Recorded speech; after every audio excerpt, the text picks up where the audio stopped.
है तक्षशिला। नमस्कार, आप सबका स्वागत है तक्षशिला एकेडमी जोधपुर के यूट्यूब चैनल पर। और आज अपन बात करेंगे कुछ महत्वपूर्ण प्रश्नों के बारे में जो आपकी आने वाली सभी प्रतियोगी परीक्षाओं के लिए बहुत बढ़िया और बेहतरीन सवाल रहेंगे। जैसा कि आपके सामने पहला सवाल दिया जा रहा है। पहला सवाल क्या है? पहला सवाल है, निम्न में से कौन सा वाद्य यंत्र है जिसका आकार वीणा के समान होता है? किसके समान होता है भाई?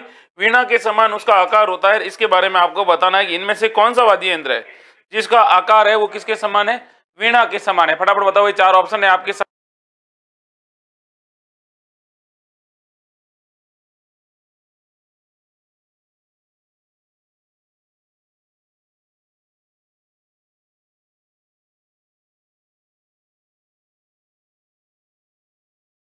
हाँ, तो इसका राइट आंसर है भाई, वो कौन सा है? अच्छे से मालूम है आपको? Very good. वीणा के समान आकार वाला वाद्य यंत्र, वीणा के समान आकार वाला वाद्य यंत्र। चार ऑप्शन है, अच्छे से आपको जवाब देना था। आप लोगों ने कोशिश की, लेकिन इसका वाद्य यंत्र का राइट आंसर है भाई जंतर। जंतर कैसा वाद्य यंत्र है? तत्व वाद्य यंत्र है। एक बार तो ये याद रखना। कितने तार होते हैं इसमें? तो कईयों में तो तार होंगे 5 या फिर कईयों में होंगे 6। इसका जो पर्दा होता है ना, वो मगरमच्छ की खाल का बना होता है। तो याद रखना है कि इसका जो पर्दा होता है वो किसका बना होता है? पर्दा इसका मगरमच्छ की खाल का होता है, मगरमच्छ की खाल का, खाल का। फिर आपसे पूछा जाएगा इसका वाचन कौन करते हैं भाई? वादक कौन होते हैं? तो वादक होते हैं भाई बगड़ावत भोपे।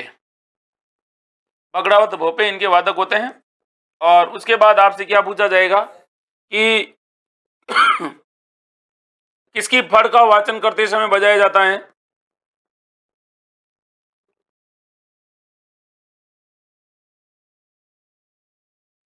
तो अपने देवनारायण जी की जो फड़ होती है, उस फड़ का वाचन करते समय इसको बजाया जाता है। किसको भाई? तो आपको याद रखना है कि ये वाद्य यंत्र है जिसका नाम है, कौन सा वाद्य यंत्र? जंतर वाद्य यंत्र है। आगे बढ़ते हैं, अगले सवाल को देखते हैं। अगला सवाल भी अच्छा सवाल है। देखो भाई, ये सवाल है, कंजर जनजाति द्वारा हाकम राजा का प्याला पीकर किस बात की कसम नहीं खाई जाती है? तो अपने राजस्थान में एक जनजाति है कंजर जनजाति, और कंजर जनजाति के लोग होते हैं ना भाई, वो किसकी, हाकम राजा की कसम खाकर क्या नहीं बोलते हैं या क्या करते हैं, वो आपको बताना है। सत्य बोलने की कसम खाते हैं, दुश्मन को मारने की कसम खाते हैं, या अपने टोले की रक्षा करने की, या फिर सदा अविवाहित रहने की। अच्छा सवाल है, बेहतरीन सवाल है और तगड़ा सवाल है। आपको इसका क्या बताना है? सीधे सीधे अपने शब्दों में इसका आंसर बताना है। फटाफट बताइएगा भाई, कौन सबसे पहले इस आंसर को मेरी तरफ भेजने वाला है? फटाफट भेजिए। ठिकाना लावा माधुरी भार्गव कैलाश बामणिया। आपको क्या बताना है भाई? आंसर बताना है, फटाफट आंसर बता दीजिए। अच्छा सवाल है और कई बार ऐसे सवाल सीधे सीधे पूछे भी जाते हैं। फिर मैं आपको कंजर जनजाति के बारे में सवाल बताऊंगा। Very good. तो कंजर जाति के लोग होते हैं, वो किसकी कसम नहीं खाते हैं भाई? किसकी कसम खाते हैं? कंजर जनजाति। राजस्थान के अंदर कंजर है वो जनजातियों में शामिल नहीं करके एससी कम्युनिटी में इसको क्या किया गया है? शामिल किया गया है। इसका मतलब ये राजस्थान की कैसी जाति है भाई? पिछड़ी जाति है। कौन सी? कंजर जाति। और कंजर जाति के बारे में आपको याद रखने हैं कुछ बातें। कौन कौन सी बातें? देखो, कंजर जाति के लोग होते हैं वो सत्य बोलने की क्या खाते हैं भाई? कसम खाते हैं कि हम क्या नहीं बोलेंगे, झूठ नहीं बोलेंगे। उसके बाद कंजर जाति के बारे में कुछ फैक्ट है वो आपको याद रखना है। कंजर किस कम्युनिटी में शामिल है? तो कंजर एससी में शामिल है, शेड्यूल कास्ट में शामिल है। इसका मतलब ये पिछड़ी जाति है, पिछड़ी जाति है, ये भी याद रखना है। और उसके बाद आपको याद रखना है ये अपराध प्रवृत्ति के लिए प्रसिद्ध है, अपराध प्रवृत्ति के लिए प्रसिद्ध है। और इनके जो घर होते हैं, घर के 2 दरवाजे होते हैं। घर के क्या होते हैं? 2 दरवाजे, कि अगर पुलिस पकड़ने के लिए आए तो दूसरे दरवाजे से भाग जाएंगे। ये भी आपको याद रखना है क्योंकि ये सवाल पहले पूछा जा चुका है। उसके बाद आपको ये भी याद रखना है कंजर जाति के बारे में कि जो भाई ये कंजर जाति है, इसके बारे में ये कहा जाता है कि कंजर जाति की जो महिलाएं होती है, उन महिलाओं का जो कमर पर बांधा जाने वाला आभूषण है खुशनी। और ये कंजर जातियों का, कंजर जाति की जो महिला होती है, उन महिलाओं का क्या है? वस्त्र। और यही सवाल सीईटी में पूछा गया था, खुशनी किस जनजाति का वस्त्र है? तो कंजर जाति की जो महिलाएं होती है वो कुछ नहीं पहनती है, ये मोर का मांस खाते हैं, मोर का मांस खाते हैं, ये भी आपको याद रखना है। मोर का मांस इनके लिए प्रिय होता है, पिकॉक। उसके बाद आपको इनके बारे में याद रखना है कि यहाँ पर कंजर जाति के द्वारा कौन सा नृत्य किया जाता है, तो आपको याद रखना है चक्री नृत्य किया जाता है। कौन सा नृत्य किया जाता है? चक्री नृत्य किया जाता है। उसके बाद आगे बढ़ते हैं और अगले सवाल को देखते हैं। अगला सवाल है ये, भील जनजाति का एक प्रसिद्ध गीत है जिसे स्त्री और पुरुष दोनों एक साथ मिलकर गाते हैं। 4 ऑप्शन है, आपको बताना है कौन सा गीत स्त्री और पुरुष दोनों साथ मिलकर गाते हैं। अच्छा सवाल है। सुवटिया, जोरावर, सुपना या हमसीडो? बताइएगा भाई। कैलाश बामणिया, माधुरी भार्गव, ठिकाना लावा, माधुरी भार्गव, कैलाश बामणिया। फटाफट आंसर दो भाई। तो सवाल ये है कि भीलों का प्रसिद्ध लोकगीत जिसे स्त्री और पुरुष साथ मिलकर गाते हैं वो गीत कौन सा है? सुवटिया, जोरावा, सुपना या हमसीडो? बताइएगा भाई। सबसे पहले अपना आंसर कौन फेंकने वाला है? ललिता रेणीवाल, माधुरी भार्गव, ठिकाना लावा। बताइएगा भाई राइट आंसर क्या है। सवाल सीधे सीधे जो आपकी प्रतियोगी परीक्षाओं में पूछे जाते हैं। इसका राइट आंसर क्या है भाई? बता दीजिए। सविता, ठिकाना लावा, 96 TSP मीणा, संतोष वैष्णव। बताइएगा भाई। तो इसका राइट आंसर है भाई हमसीडो। कहां पर गाया जाता है? तो मेवाड़ के पहाड़ी क्षेत्रों में गाया जाता है, पहाड़ी क्षेत्रों में। कैसा गीत है ये गीत? मेवाड़ के पहाड़ी क्षेत्रों में ये गीत गाया जाता है। और कैसा गीत है? तो आप कहोगे सर ये गीत कैसा है? कैसा गीत है? प्रेम गीत है। सुपना गीत हाड़ौती क्षेत्र में गाया जाता है। कैसा गीत है? विरह गीत है। लड़की की नई नई सगाई हो रखी होती है, अचानक से उसको सपना आता है और उसके पति को दिखता है, वो दिखते हैं कि मेरे जो प्रिय है या मेरे जो पति है वो संकट में है, तो फिर वो क्या गाती है? गीत गाती है। जोरावा कैसा गीत है? विरह गीत है। कहां पर गाया जाता है? पश्चिमी राजस्थान में गाया जाता है। और पश्चिमी राजस्थान में भी पूछे तो कौन से मेयर में, जिला पूछे तो जैसलमेर में। सुवटिया कैसा गीत है? तो सुवटिया विरह गीत है। कौन गाती है? भील स्त्री गाती है। किस क्षेत्र में गाती है? तो मेवाड़ के पहाड़ी क्षेत्र में गाया जाता है। कौन से क्षेत्र में? पहाड़ी क्षेत्र में। ठीक है, ये भी आपको याद रखना। क्या गाती है? मारा हरिया रुकरा सुवटिया, तने राम मिले तो कई जेरे। पति के परदेश जाने पर उनके लिए यह गीत गाती है ना। तो इसका राइट आंसर है भाई वो कौन सा है? हमसीडो एग्जैक्ट इस प्रश्न का राइट आंसर है। बाकी ये सारे सवाल इनके आसपास वाले भी पूछे जा चुके हैं। अगला सवाल है ये वाला, किस प्रथा के अनुसार पत्नी अपने पति को छोड़कर किसी अन्य पुरुष के साथ रह सकती है? नाता, डावरिया, बिंदोली, सामेला। बताना आपको है। 4 आंसर है आपके सामने। इसके 4 ऑप्शनों में से एक राइट आंसर है, आपको बताना। बता दीजिए। पूजा, चारण, सविता, लोकेश, सविता, संतोष वैष्णव, ठिकाना लावा, विकास खुमियादा। फटाफट आंसर बताओ भाई। सवाल आपसे पूछा है किस प्रथा के अनुसार एक महिला है वो अपने पति को छोड़कर किसी अन्य पुरुष के साथ जा सकती है। जैसा कि आज का दिवस है, इस दिवस के तहत देखा जाए तो आज कईयों के घर बनेंगे और कईयों के घर टूटेंगे, है ना। बता दीजिए राइट आंसर क्या है इसका। तो इसका जो राइट आंसर है उसको कहते हैं नाता प्रथा। ठीक है भाई, कौन सी प्रथा कहते हैं? नाता प्रथा, ये याद रखना।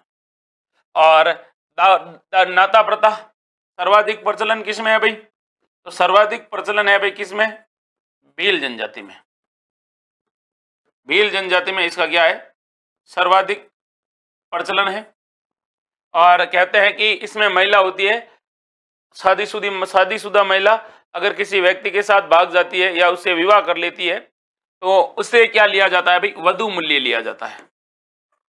उससे उसका जो पति होता है उससे क्या लिया जाता है भाई? उस वधू का मूल्य लिया जाता है, ताकि पहला वहला व्यक्ति जिसकी पत्नी भागी है उसके लिए वापस क्या लाया जाए? पत्नी लाई जाए। डावरिया, डावरिया किसे कहा जाता था? दहेज में दी गई कन्याओं को क्या कहा गया? डावरिया कहा गया। आजकल तो नहीं थी, रियासत काल में डावरिया, राजा महाराजाओं के घर में बेटियों की शादी होती थी तो क्या होता था कि वो अपनी बेटियों की शादी के दौरान उनके साथ बहुत सारी नौकरानियां भेजते थे ताकि हमारी बेटी को काम नहीं करना पड़े। इसके तहत बिंदोली क्या होती है? तो शादी से एक दिन पूर्व का संगीत व नृत्य समारोह होता है कि नहीं होता है बंदोली। और अपने ऐसे ही घर में क्या देते हैं, कोई मानता नहीं है भाई बहन या कोई छोटा बच्चा, तो आप कहते हो चुपचाप बैठ जाए नहीं तो बंदोली निकाल दूंगा। तो बंदोली दोनों तरह से निकलती है। ये जो बंदोली है ये शादी वाली है। सामेला क्या होता है? तो वधु पक्ष द्वारा वर पक्ष द्वारा बारात का स्वागत क्या कहलाता है भाई? सामेला कहलाता है। ये भी आपको याद रखना है। ठीक है भाई, आगे बढ़ते हैं, अगले सवाल को देखते हैं। अगला सवाल क्या कह रहा है उसको भी थोड़ा ध्यान से देखिएगा। सवाल है ये वाला, अच्छा सवाल है। क्या पूछा है? त्रिलोक दीपक प्रसाद मंदिर कहते हैं। तो त्रिलोक दीपक प्रसाद मंदिर इनमें से किस मंदिर को कहा जाता है? 4 ऑप्शन है। भांडासर जैन मंदिर, महावीर जैन मंदिर, रणकपुर जैन मंदिर या फिर कलिंजरा जैन मंदिर। 4 ऑप्शन है और चारों के बारे में आपको सोच के क्या बताना है, आंसर बताना है। फटाफट आंसर बता दीजिए भाई। कौन बताएगा? सबसे पहले कि त्रिलोक दीपक प्रसाद मंदिर है वो राजस्थान में किस मंदिर को कहा जाता है? अच्छा सवाल है, बेहतरीन सवाल है, इसका आपको आंसर भी देना है। माधुरी भार्गव, माया रावल, रेखा बाइसा, TSP 96 मीणा, संतोष वैष्णव, मनोज कुमार मीणा, माया रावल, संतोष वैष्णव। फटाफट आपका आंसर बताना है, इसमें से किस मंदिर को त्रिलोक दीपक मंदिर कहा जाता है? अच्छा सवाल है, बताइएगा। तो इसका राइट आंसर क्या है भाई? भांडासा का या भांडासर का जैन मंदिर है बीकानेर में। बीकानेर में। निर्माता कौन थे? भांडाशाह थे। क्या विशेषता इस मंदिर की? इस मंदिर की जो नींव है वो नींव किससे भरी गई? नींव घी से भरी गई।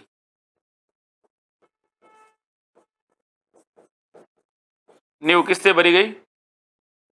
नींव है वो इस मंदिर की, वो घी से भरी गई। ये आपको क्या रखना था? याद रखना था। आगे बढ़ते हैं, अगले सवाल को देखते हैं। अगला सवाल है ये, ज्वालामुखी निर्मित झील है, इनमें से कौन सी झील है जो ज्वालामुखी से निर्मित है? गजनेर झील, ढेबर झील, सुकड़ी झील या फिर पुष्कर झील। अच्छा सवाल पूछा है, ज्वालामुखी से निर्मित झील कौन सी है? बताइएगा। 4 ऑप्शन है आपके सामने, अच्छे से सोच विचार के आपको इसका क्या देना भाई? आंसर देना। बता दीजिए भाई, कौन बताएगा? इतना अच्छा और इतना तगड़ा सवाल पूछा है कि आप में से कोई भी इसका क्या दे सकता है? जवाब दे सकता है। जैसे माधुरी भार्गव और कोई? हाँ, तो इसका राइट आंसर क्या है भाई? लोकेश, चांदनी खटीक, रेखा बाईशा, माया रावल, कैलाश बामणिया। बताओ भाई। तो इसका राइट आंसर है वो है पुष्कर झील। आपको पता होना चाहिए पुष्कर झील कहां पर है? अजमेर में है, ध्यान रखना। ज्वालामुखी क्रेटर से निर्मित है, ज्वालामुखी के क्रेटर से निर्मित है। इसके अलावा इसके बारे में क्या याद रखना है? राजस्थान की सबसे प्राचीन झील है, सबसे प्राचीन झील है। इसके अलावा इस झील के बारे में याद रखना, राजस्थान की सबसे पवित्र झील है, सबसे पवित्र झील है। ठीक है, इसके अलावा कितने घाट है यहाँ पर? तो यहाँ पर 52 घाट निर्मित है, 52 घाट निर्मित है। और अगर पूछे राजस्थान की सबसे पवित्र और राजस्थान की सबसे प्रदूषित झील कौन सी है, तो यही झील है, राजस्थान की सबसे प्रदूषित झील है। ये भी आपको इसके बारे में क्या रखना है भाई? याद रखना है, अजमेर में है। और पुष्कर झील के बारे में याद रखना है, यहाँ पे मंदिर कौन से है? तो विश्व का पहला ब्रह्मा मंदिर है जिसका निर्माण गोकुल चंद पारीक ने करवाया था। सावित्री माता का मंदिर है, गायत्री माता का मंदिर है, रंगनाथ जी का मंदिर है। राजस्थान का एकमात्र मंदिर रंगनाथ जी का मंदिर जो द्रविड़ शैली में निर्मित है, दक्षिण भारतीय शैली में निर्मित है। यहाँ पर मान महल है, मान सिंह के महल है, और किसके महल है भाई? और इसके अलावा जहांगीर के महल है। यहाँ पर रंगनाथ जी के अलावा एक वराह मंदिर भी है, ये भी आपको याद रखना है। ये सारे सवाल है जो आपसे सांबर झील से रिलेटेड सभी सवाल, पुष्कर झील से रिलेटेड सारी चीजें पूछी गई है। अब आपको याद रखना है इसका जो सफाई का कार्य है वो किसके सहयोग से हो रहा है भाई? सफाई, तो आप कहोगे सफाई हो रही है कर्नाटक के सहयोग से। किसके सहयोग से? कर्नाटक सरकार के सहयोग से इसमें क्या हो रही है? सफाई हो रही है। ये भी आपको क्या रखना है? याद रखना है। आगे बढ़ते हैं, अगले सवाल को देखते हैं। अगला सवाल क्या कह रहा है उसको थोड़ा ध्यान से देखोगे तो अच्छे से आप इसका आंसर भी दे पाओगे। सवाल है ये वाला, राज्य में त्रिवेणी संगम वाले जिले कौन से हैं? तो इनमें से कौन से जिले हैं जिनमें त्रिवेणी संगम होता है, यानी 3 नदियों का संगम होता है? बता दीजिए भाई। अच्छा सवाल है, गजब का सवाल है। हनुमान जी का लाडला रणनी ललिता रेणेवाल में पुष्कर के पास, कोई बात नहीं, बहुत बढ़िया ना। अजू परमार ऑफिशियल, सविता, लोकेश, ललिता, कैलाश, चेतन नामा, लोकेश, रेखा बाईशा। बताओ भाई इन जिलों में से कौन से जिले हैं जिनमें त्रिवेणी संगम होता है? त्रिवेणी संगम का मतलब क्या होता है? जहां पर 3 नदियों का मिलन होता है। 3 नदियों का क्या होता है भाई? मिलन स्थल, उसको कहते हैं त्रिवेणी संगम। एक नदी इधर आई, एक नदी इधर से आई, जैसे ये नदी आई बहती बहती, और एक नदी इधर से आई बहती बहती, और एक नदी आई इधर से बहती बहती। यहाँ पर फिर ये संयुक्त रूप से अब आगे चली गई, यहाँ से वो फिर आगे चली गई। तो ये होता है त्रिवेणी संगम, अर्थात 3 वेणियों का संगम। वेणी का मतलब नदी और त्रि मतलब 3। राइट आंसर क्या है इसका? आप बता रहे हैं कि सर भीलवाड़ा के अंदर है। बिल्कुल, रामेश्वरम सवाई माधोपुर में है। ठीक है, भीलवाड़ा के अंदर भी है और डूंगरपुर के अंदर है। तो ये जो राजस्थान में कौन से संगम है? त्रिवेणी संगम है। वैसे राजस्थान में त्रिवेणी संगम के बारे में आपसे सवाल पूछा जाता है। रामेश्वर घाट है सवाई माधोपुर में, बिगोद भीलवाड़ा के अंदर है, और बेणेश्वर जहाँ पे सोमाई जाखम का मिलन होता है वो कहाँ पर है भाई? डूंगरपुर में। ये तो आपको याद रखना ही रखना है। आगे देखिएगा अगला सवाल, और अगला सवाल ये है कि राजस्थान की मिट्टियों में सर्वाधिक नाइट्रोजन की मात्रा जिस मिट्टी में होती है वह है। तो इनमें से किस मिट्टी में नाइट्रोजन की मात्रा सर्वाधिक होती है उसके बारे में आपको बताना था। 4 ऑप्शन है आपके सामने, बता दीजिए। मध्यम काली मिट्टी, काप मिट्टी, सलेटी मिट्टी, भूरी दोमट मिट्टी या बलुई मिट्टी। अच्छा सवाल है, तगड़ा सवाल है, और सीधा आपको इसका क्या बताना है? आंसर बताना है कि किस मिट्टी में नाइट्रोजन की क्षमता या नाइट्रोजन की मात्रा अधिक होती है, बताइएगा। अच्छा सवाल है, वेरी गुड। तो अच्छा सवाल है, बेहतरीन आंसर भी देना है आपको। आप में से कई लोगों ने, जैसे माधुरी भार्गव बता रही है कि सर सी सही है, चांदनी खटीक ने डी बताया है, लोकेश ने ए बताया है, सविता ने ए बताया है, कैलाश ने सी बताया। बहुत बढ़िया भाई, आप लोगों ने अच्छे से आंसर बिल्कुल नहीं दिए हैं, आप सब ने गलत दिए हैं। डी वाला भी गलत, ए वाला भी गलत, सी वाला भी गलत। देखिए कांप मिट्टी होती है ना, कांप मिट्टी को कहते हैं जलोढ़ मिट्टी। कौन सी मिट्टी कहते हैं? जलोढ़ मिट्टी। और जलोढ़ मिट्टी होती है वो सबसे उपजाऊ मिट्टी होती है, सबसे क्या होती है? उपजाऊ मिट्टी होती है। और आपको ये भी पता होना चाहिए, ये जो जलोढ़ मिट्टी होती है, ये जो जलोढ़ मिट्टी होती है, ये क्या होती है भाई? अपने जब बारिश आती है और बारिश के दौरान अपने साथ बहुत सारी क्या लेकर आती है भाई? नाइट्रोजन युक्त पदार्थ लेकर आती है। इसलिए इसमें क्या होती है भाई? नाइट्रोजन की मात्रा अधिक होती है। नाइट्रोजन की क्या होती है? मात्रा की मात्रा सर्वाधिक होती है। ये तो आपको याद रखना था। फिर आपको ये भी पता होना चाहिए कि ये जो मिट्टी है राजस्थान में सर्वाधिक कहाँ पर पाई जाती है। तो राजस्थान में ये मिट्टी सर्वाधिक कहाँ पर पाई जाती है, अगर ये पूछ ले तो अपने पाई जाती है पूर्वी राजस्थान में। ठीक है, ये भी आपको याद रखना। और मिट्टी की उर्वरकता को बढ़ाने के लिए क्या किया जाता है भाई? मिट्टी की उर्वरकता को बढ़ाने के लिए दलहन की फसलों का क्या किया जाता है भाई? उगाया जाता है। आपके गांव में खेत होंगे तो आपने देखा होगा कि आपका खेत 5 साल 6 साल 10 साल तक पड़ा है, तो अब आपको उसके अंदर खेती करनी है।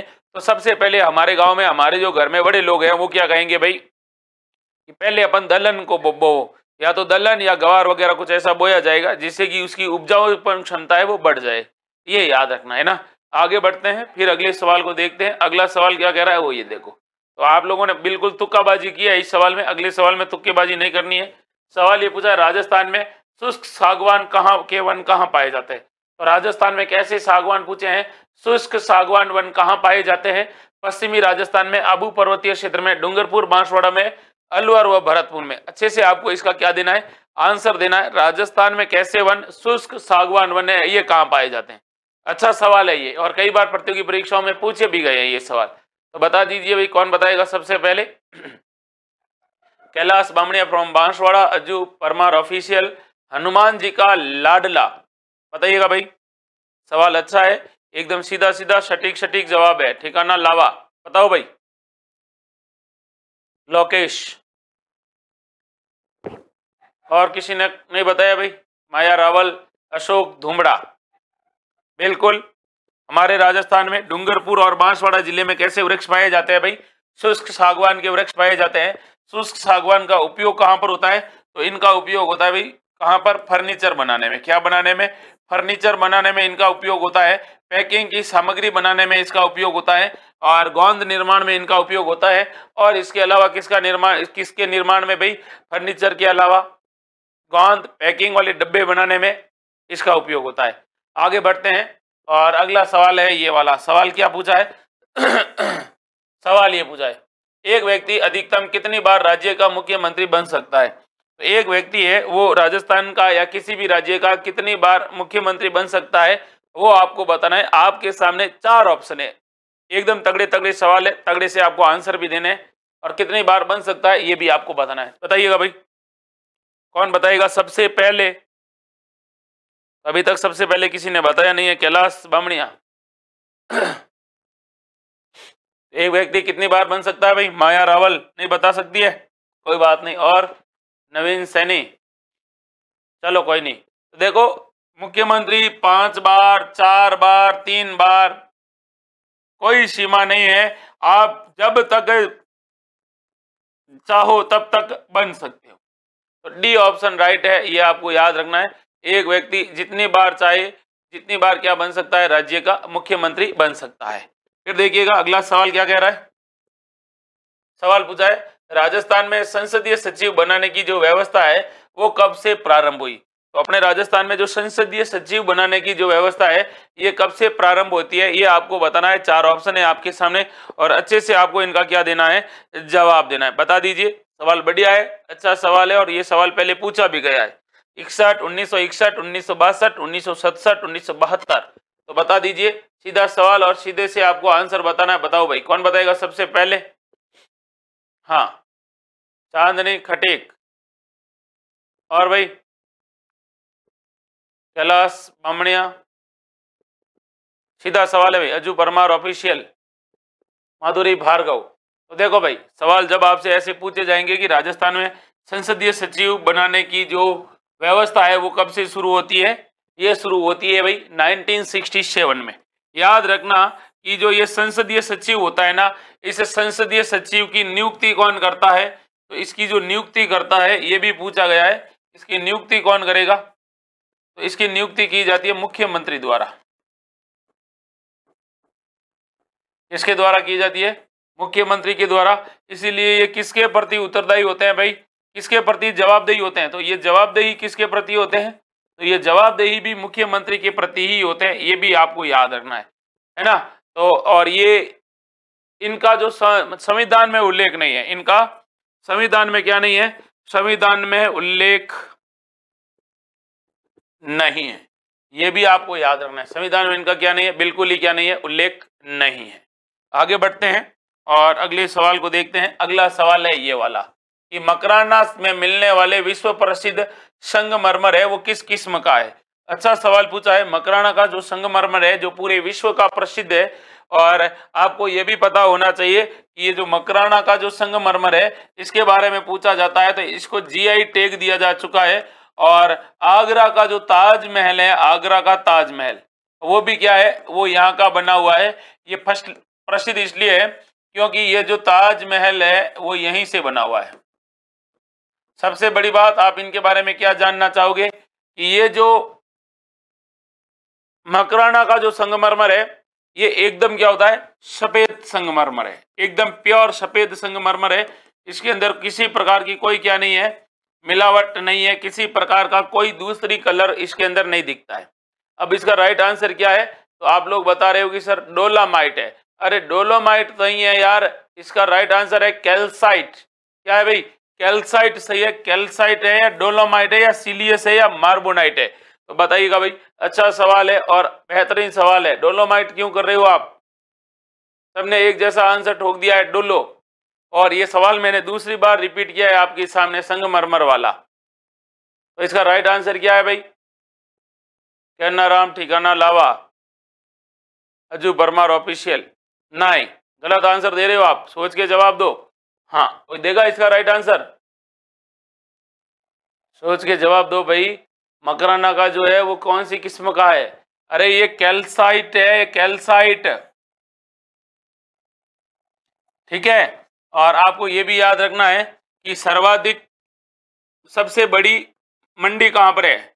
सबसे बड़ी मंडी कहां पर है? मकराने की सबसे बड़ी मंडी पूछे तो आप कहोगे सर किशनगढ़ में। कहां पर है? किशनगढ़ में। और मकराने की अगर सबसे बड़ी खान पूछे तो सबसे बड़ी खान कौन सी है भाई? तो सबसे बड़ी खान के बारे में जब भी आपसे पूछे तो आप क्या जवाब दोगे? तो आप कहोगे सर सबसे बड़ी जो खान है वो कौन सी है भाई? जेके मार्बल।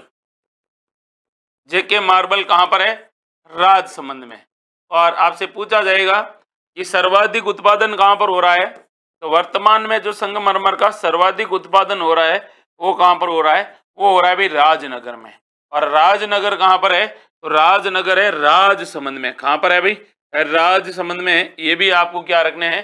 ये याद रखने हैं। सवाल अच्छे अच्छे हैं, सीधे सीधे सवाल हैं और सीधे सीधे तरीके से आपसे पूछे भी जाते हैं। आगे बढ़ते हैं, अगले सवाल को देखते हैं। अगला सवाल है ये वाला, ज्वालामुखी द्वारा निर्मित झील है। ये तो मैंने बता दिया, शायद रिपीट हो गया है सवाल।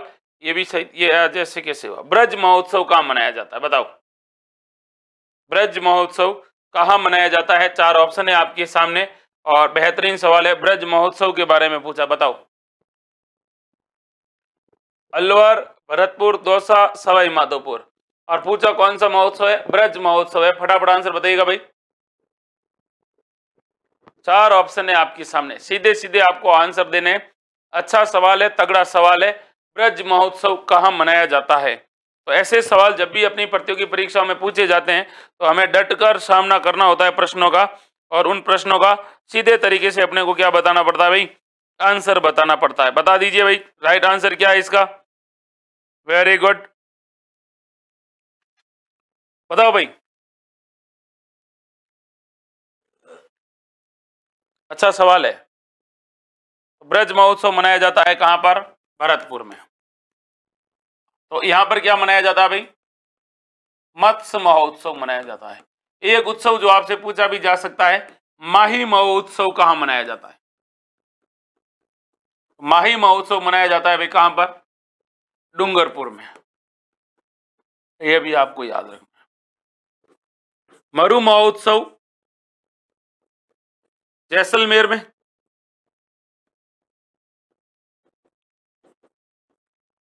थार महोत्सव कहां मनाया जाता है? बाड़मेर में। फिर आपसे पूछा जाएगा मरु महोत्सव, माही महोत्सव, थार महोत्सव। थार महोत्सव के अलावा आपसे अगर कोई पूछे कि भाई इसका राइट आंसर क्या होगा, जैसे आपसे पूछा जाएगा मारवाड़ महोत्सव। तो मारवाड़ महोत्सव कहां मनाया जाता है भाई? जोधपुर में। फिर आपसे पूछा जाएगा मीरा महोत्सव। तो मीरा महोत्सव कहां मनाया जाता है भाई? चित्तौड़गढ़ में। फिर आपसे सवाल पूछा जाएगा मेवाड़ महोत्सव कहां मनाया जाता है? तो मेवाड़ महोत्सव मनाया जाता है भाई अपने उदयपुर में। फिर आपसे पूछा जाएगा शरद और ग्रीष्म महोत्सव, तो ये कहां पर मनाया जाता है भाई? ये मनाया जाता है सिरोही में। कहां मनाया जाता है? सिरोही में। ये भी आपको क्या रखना है भाई? याद रखना है। सवाल सीधे सीधे हैं जो आपसे क्या पूछे जा सकते हैं, परीक्षाओं में पूछे भी जा सकते हैं। फिर देखिएगा, आगे बात करूं तो आगे देखिएगा ये वाला सवाल है।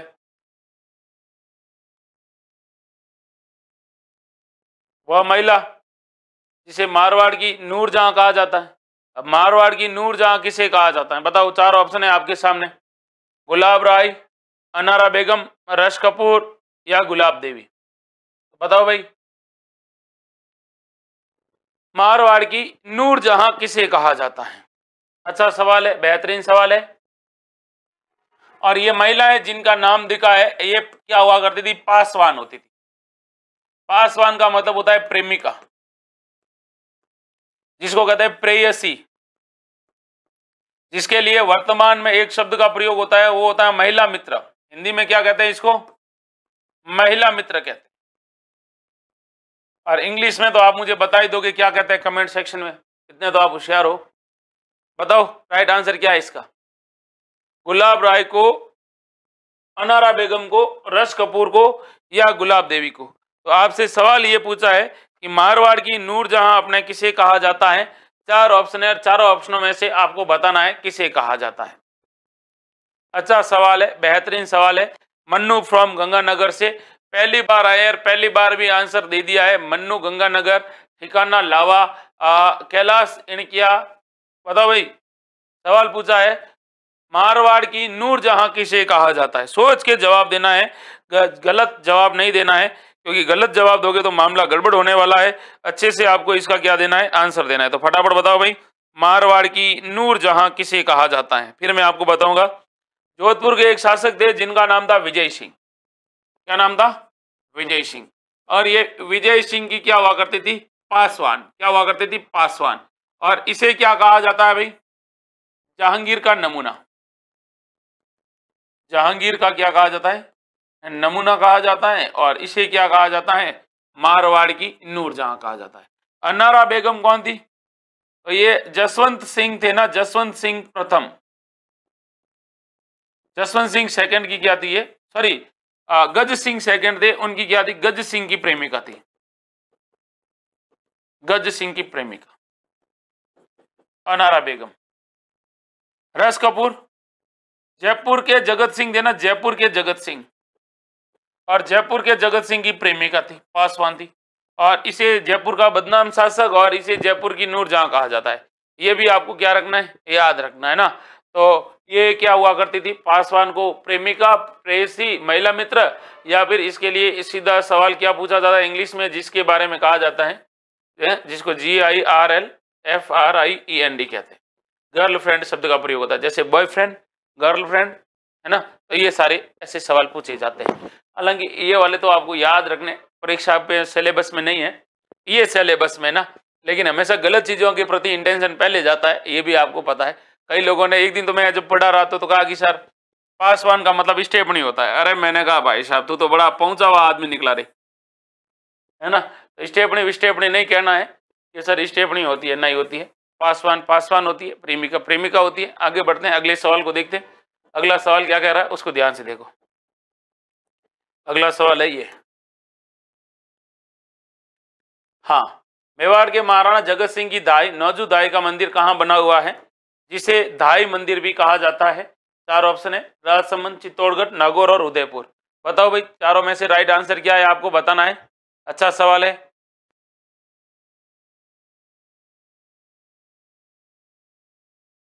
बताओ भाई, मेवाड़ के महाराणा थे जिनका नाम था जगत सिंह, और जगत सिंह की एक क्या हुआ करती थी? प्रेमिका हुआ करती थी। उनके बारे में आपको क्या करना है भाई? बताना है। बताओ कौन थी वो? मेवाड़ के महाराणा जगत सिंह की, सॉरी, दाई माँ थी, प्रेमिका नहीं थी। तो बताओ दाई माँ का मंदिर कहाँ पर बना हुआ है? पता होना चाहिए आपको। जगत सिंह के बारे में तो अच्छे अच्छे सवाल भी बनते हैं, अभी बताऊंगा मैं आपको जगत सिंह के बारे में। उससे पहले आपको बताना है इनका मंदिर कहाँ पर है। बहुत बढ़िया आंसर बताया भाई आप लोगों ने। जैसे राम खिलाड़ी लाल मीणा ने बताया है, माया रावल ने बताया है, लोकेश ने बताया है, अजू परमार ने बताया है, मन्नू गंगानगर ने बताया, माधुरी भार्गव ने बताया है, और राम खिलाड़ी मीणा ने बताया। और किसको बताना है भाई? फटाफट आंसर बताओ। माया रावल। बहुत बढ़िया भाई, आप लोगों के सारे जो सवाल है, जिन लोगों ने बी ऑप्शन किया है उन सब की क्या है? एकदम से सवाल है, बिल्कुल और बिल्कुल गलत बकवास है, बिल्कुल वाहियात सवाल है। और वाहियात सवाल का नहीं कहूंगा, वाहियात आंसर है आपका। सवाल तो बढ़िया अच्छा है। चित्तौड़गढ़ में नहीं है, राजसमंद में भी नहीं है, तो कहां पर है? उदयपुर में। उदयपुर के अंदर एक मंदिर बना हुआ है, जगदीश मंदिर। और जगदीश मंदिर के पास में बना हुआ है।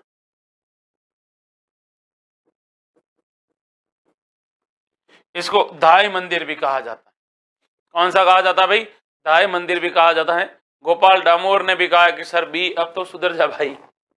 ये सवाल राइट आंसर है उदयपुर के बारे में। जगत सिंह से रिलेटेड आपसे क्या क्या सवाल पूछे जा सकते हैं आपकी आने वाली सभी प्रतियोगी परीक्षाओं में, वो भी आपको क्या रखना है भाई? याद रखने। जैसे आपको क्या याद रखना है, इनसे रिलेटेड अपने सवाल क्या बने हैं वो देखिए, ध्यान से सुनने का, ठीक है। कैना राम, माया रावल, ठिकाना लावा, तो ध्यान से सुनिएगा। जगत सिंह के बारे में ये कहा जाता है कि इन्होंने क्या किया था भाई? इन्होंने, इनके बारे में कहा जाता है कि इनके समय इन्होंने एक तो जगन्नाथ जो मंदिर है उस मंदिर का क्या करवाया? निर्माण। इसके अलावा रूप सागर तालाब का निर्माण करवाया। इसके अलावा इन्होंने क्या करवाया? जग मंदिर का निर्माण पूर्ण करवाया। अपने पिता करण सिंह के द्वारा जो निर्माण कार्य करवाया गया था उसको इन्होंने पूरा करवाया था। और जगदीश मंदिर का इन्होंने निर्माण करवाया था। और इस मंदिर के जो वास्तुकार कौन थे? तो इस मंदिर के जो निर्माता, या फिर मैं कहूं कि निर्माता कौन थे? दो व्यक्ति थे। निर्माता तो ये थे, लेकिन इसके जो बनाने वाले जो कारीगर थे वो थे, एक का नाम था बाणा और एक का नाम था मुकुंद। और जिस व्यक्ति की देख रेख में ये मंदिर बना था वो था, जिसका नाम था अर्जुन। तो किसकी देख रेख में बना था? अर्जुन की देख रेख में। सवाल सीधे सीधे अच्छे अच्छे जो सवाल सारे आपसे पूछे भी गए हैं। आगे बढ़ते हैं और अगले सवाल को देखते हैं। अगला सवाल क्या कह रहा है वो ध्यान से देखो। तो सवाल है ये वाला, ऐसा किला रानी जाए के पास भले ही हो पर ठकुरानी जाए के पास नहीं। किस दुर्ग के बारे में ये लाइन कही गई है आपको बताना है। बसंतगढ़ दुर्ग, कुचामन का किला, तिमनगढ़ का किला, या फिर मंडराइल का किला। तो रानी जाए के पास भले ही ऐसा किला हो लेकिन ठकुरानी जाए के पास ऐसा किला नहीं है, ये बताना है आपको।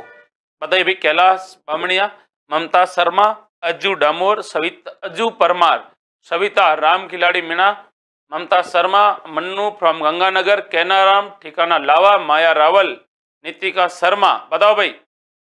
अच्छा सवाल है कि ऐसा किला रानी जाए के पास भले ही हो, अर्थात रानी के बच्चों के पास हो सकता है लेकिन एक ठकुराइन के बच्चे के पास ऐसा किला लगभग नामुमकिन सा है। तो ये किस किले के बारे में कहा जाता है बताइएगा। और अक्सर ये सवाल आपसे पूछे भी गए हैं और आपको बताना भी पड़ेगा इसका राइट आंसर क्या है, बताइएगा। Very good, very good. ये किला कहाँ पर है ये भी आपको पता होना चाहिए।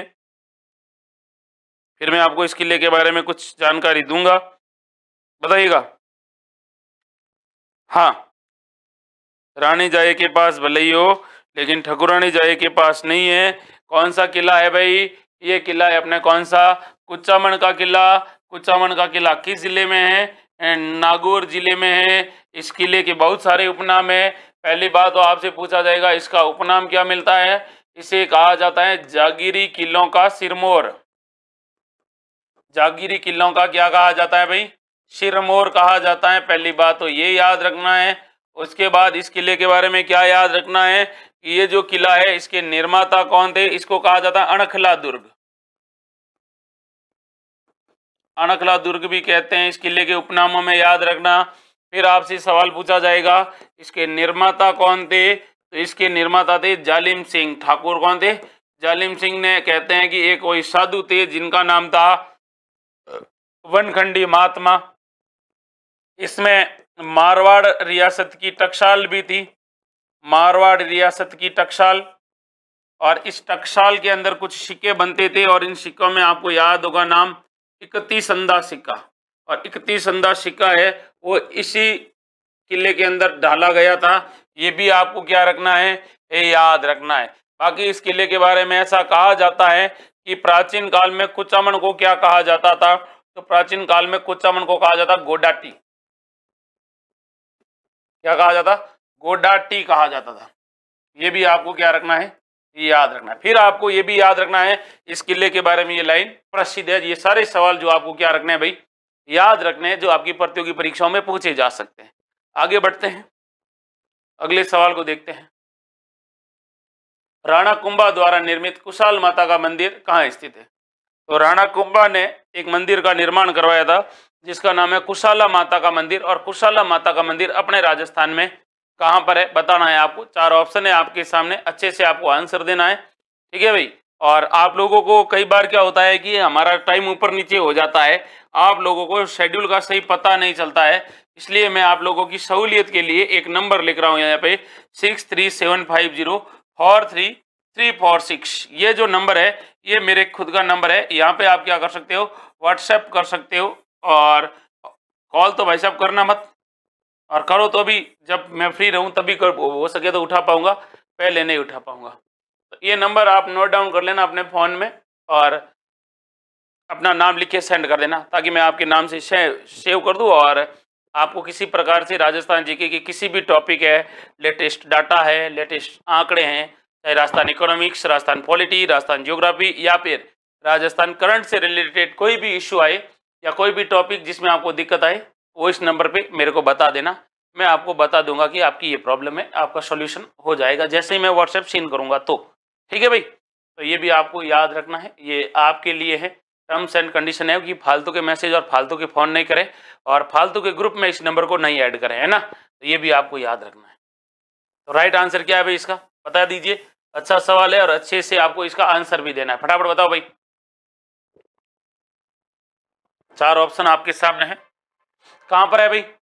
बहुत बढ़िया भाई, तो आप लोगों ने अच्छे से आंसर भी दिया है, कईयों ने गलत बताया और कईयों ने सही भी बताया। देखो, कुंभा ने 1456 में क्या किया था? मालवा शासक को हराया, मालवा शासक को हराया, और मालवा शासक को हराने के बाद इस जीत की खुशी में, जीत की खुशी में इन्होंने कौन से मंदिर का निर्माण करवाया? कुशाला माता का मंदिर निर्माण करवाया था, और ये कहां पर है? बदनौर में। और बदनौर कहां पर है? भीलवाड़ा में। ठीक। कुंभलगढ़ का किला राजसमंद में है। मातृकुंडिया जिसे मेवाड़ का हरिद्वार कहा जाता है, क्या कहा जाता है भाई? मेवाड़ का हरिद्वार कहा जाता है, मेवाड़ का हरिद्वार कहते हैं, ये भी आपको याद रखना है। और यहां से कौन से आंदोलन की शुरुआत होती है? तो एक ही आंदोलन की शुरुआत भी यहीं से होती है, ये भी याद। कौन से जिले में मातृकुंडिया? चित्तौड़गढ़ में। वैशाख पूर्णिमा के दिन यहाँ पर मेला लगता है। गोगुंदा राजसमंद। गोगुंदा कहाँ पर है भाई? गोगुंदा की पहाड़ियां उदयपुर, कुछ हिस्सा उदयपुर में भी है और कुछ हिस्सा राजसमंद में भी है, ये भी याद रखना है। बाकी कुंभा है, तो कुंभा को क्या कहा जाता है भाई? राजस्थान में, राजस्थान में इनको कहा जाता है स्थापत्य कला का जनक। स्थापत्य कला का क्या कहा जाता है? जनक। और क्या कहा जाता है? राजस्थान में चित्रकला का जनक कहा जाता है, चित्रकला का जनक, ये भी याद रखना है कुंभा के बारे में। और एक पुस्तक है जिसका नाम है वीर विनोद, जिसको लिखी थी श्यामल दास ने, और श्यामल दास ने क्या कहा था कि भाई ये जो वीर विनोद लिखी थी, और श्यामल दास ने वीर विनोद में ये लिखा है, स्पष्ट तौर पर लिखा है कि मेवाड़ के अंदर 84 दुर्ग है, और 84 में से 32 दुर्गों का निर्माता था अपने कौन था? कुंभा था, ये भी आपको याद रखना है। बाकी कुंभा स्वयं बहुत बड़ा विद्वान था। एक बार सवाल भी पूछा गया था कि कुंभा की जो रचनाएं हैं वो कौन सी भाषा में? तो कुंभा की रचनाएं अगर आपसे भाषा पूछे कौन सी भाषा में है, तो कुंभा की रचनाएं है भाई मेवाड़ी भाषा में। कौन सी भाषा में है? मेवाड़ी भाषा में है, ये भी आपको क्या रखना है? याद रखना है। कुंभा की रचनाएं कौन सी भाषा में? मेवाड़ी भाषा में है, क्योंकि कुंभा की अधिकांश रचनाएं वो मेवाड़ी भाषा में। बाकी कुंभा के बारे में कई बार सवाल पूछे भी जाते हैं, इनकी उपाधियां कौन सी है? भाई साहब सबसे ज्यादा उपाधियां धारण करने वाला वो यही व्यक्ति था, ये भी आपको याद रखना है ना। और उसके बाद ये भी आपको ये भी याद रखना है कि पहाड़ी किलों का सबसे ज्यादा निर्माण करवाने वाला भी कुंभा था। सभी किलों का पुनः निर्माण करवाया था अपने समय, तो वो कुंभा था। और ये सवाल बढ़िया अच्छा है कि वर्तमान चित्तौड़गढ़ दुर्ग का निर्माता किसे कहा जाता है? वर्तमान चित्तौड़गढ़ को जो वर्तमान स्वरूप दिया था, किस गढ़ को? चित्तौड़गढ़ को। और चित्तौड़गढ़ में सर्वाधिक निर्माण कार्य करवाए गए थे वो भी किसके द्वारा करवाए गए थे? कुंभा के द्वारा। हालांकि कुंभा चित्तौड़गढ़ में कम रहता था, अपने कुंभलगढ़ में ज्यादा रहता था, राजसमंद में। ये भी आपको क्या रखना है? ये याद रखना है। तो ये सारी बातें थी। मैंने आपको एक नंबर दिए थे आपकी जानकारी के लिए, वो नंबर मैं वापस लिख दूं कि देखो यार क्या होता है, ऑफलाइन क्लासेस होती है, कई बार टेस्ट होते हैं और कई बार हमें कंटेंट देखने के लिए भी बैठना पड़ता है, तो क्या होता है कई बार लेट हो जाते हैं, जिसके कारण आप लोग भी गुस्सा होते हो कि सर आप 8:30 बजे कहते हो और 10 बजे आ जाते हो, 10:30 बजे आ जाते हो, ये कौन सा टाइम है? हमें एक फिक्स टाइम बताओ। तो ये नंबर मैं आपको इसीलिए दे रहा हूँ ताकि मेरे ये ऑनलाइन आने का टाइम है, जिसमें आपके पास नोटिफिकेशन में आपके डायरेक्ट फोन में, व्हाट्सएप में, या फिर आपको जानकारी के लिए स्टेटस वगैरह देखने पर आपको मिल जाए। ये होता है, ठीक है। बाकी कोई दिक्कत विक्कत हो तो आप इस नंबर पे बता देना। ओनली एजुकेशन से के पर्पज है, कॉल करो तो जब मैं फ्री होऊंगा तभी आपसे बात कर पाऊंगा। तब तक अपनी तैयारी को बेहतरीन बनाओ, अच्छे से तैयारी करो, बेहतरीन तैयारी करो, क्योंकि अब जो बीत गया सो बीत गया है। तकदीर का शिकवा तो करना नहीं है, अब तो आने वाले सपनों के बारे में देखना है। और सपने हमेशा बंद आंखों से नहीं देखे जाते हैं, खुली आंखों से भी नहीं देखे जाते हैं। सपने तो देखना ही नहीं है, सपने को तो सच करना है। सपने देखने से तो क्या होगा? तो ये सारी चीजें हैं जिनके बारे में अपन ने चर्चा की। कल मैं आपसे फिर मिलूंगा उसी नए जोश, नए जुनून और नए प्रश्नों के साथ, ठीक है भाई। तो आप सबको जय हिंद, जय भारत। मिलेंगे कल, तब तक के लिए आप सबको गुड नाइट।